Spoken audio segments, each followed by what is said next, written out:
ഈ ബാറുകളുടെ ഈ സമയം നീട്ടാനുള്ള തീരുമാനത്തിൽ ജനങ്ങളുടെ പ്രതികരണം തേടി മനോരമ ന്യൂസ് ഒന്ന് പോയിരുന്നു. നമ്മുടെ ബെസ്റ്റ് ട്രൈ നൈറ്റ് ഒക്കെ കംപ്ലീറ്റ് ചെയ്യണം എന്നാണ്. അത് കാരണം എന്ന് പറഞ്ഞാൽ അത്രയും ജനങ്ങൾ വരി പോയി കിട്ടില്ല. തിരക്ക് കാരണം വീട്ടിൽ പോകാനൊന്നും സമയം കിട്ടാറില്ല. ബാറും മറ്റേ ബ്രാൻഡി ഷോപ്പൊക്കെയാണ് കൂടുതൽ തുറക്കേണ്ടത്, സമയം കൊടുക്കണ്ടേ. വിശ്വസിക്കാൻ പ്രയാസമുണ്ട്. അത്യാവശ്യമുള്ള കാര്യങ്ങൾ ഇപ്പോൾ അതിനാണല്ലോ. മാഷ് തരുമ്പോ അതെല്ലാം തീർന്നു കിട്ടുമല്ലോ. സർക്കാർ വന്നപ്പോൾ ആദ്യം പറഞ്ഞിട്ടുണ്ടായിരുന്നു ബാറുകൾ നിർത്തലാക്കും, ബാറുകൾക്ക് നിയന്ത്രണം കൊണ്ടിരുന്നൊക്കെ പറഞ്ഞിട്ടുണ്ടായിരുന്നു. ഞാനൊന്നും പറഞ്ഞിട്ടില്ല. മുതലാളി ഒരു പ്രാവശ്യം പറഞ്ഞിട്ടുണ്ട് ബോട്ടിൽ വെച്ച്. ഇപ്പോഴത്തെ കണ്ടീഷനിൽ ബാറുകൾ ഒക്കെയാണ് ഏറ്റവും കൂടുതൽ. ബീവറേജുകൾ എത്ര കൂടി നിങ്ങൾ നോക്കില്ല. നല്ല നോളജ്. ഇത് ശരിയല്ല. എന്റെ ആക്സിഡന്റ് ഒക്കെ കൂടും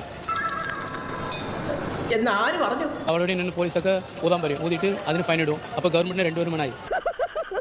അത് കൊച്ചമ്മ പറയാതെ എനിക്കറിയില്ലേ. അൽമാവായിരിക്കണമെങ്കിൽ ഒരു 10 മണി നമ്മൾ പൂട്ടണം.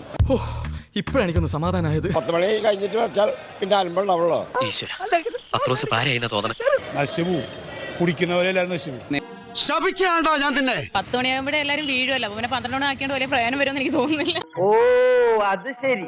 സമയം തീട്ടിയാലും പ്രശ്നമൊന്നുമില്ല, അത് കുഴപ്പമില്ല. കഴിക്കുന്നവര് കഴിക്കട്ടെ. അതാ വേണ്ടത്. സർക്കാരിന് 10 രൂപ കിട്ടട്ടെ പോട്ട്. അതിന് നിങ്ങൾ സംഭാവന അഭ്യർത്ഥി സഹായി.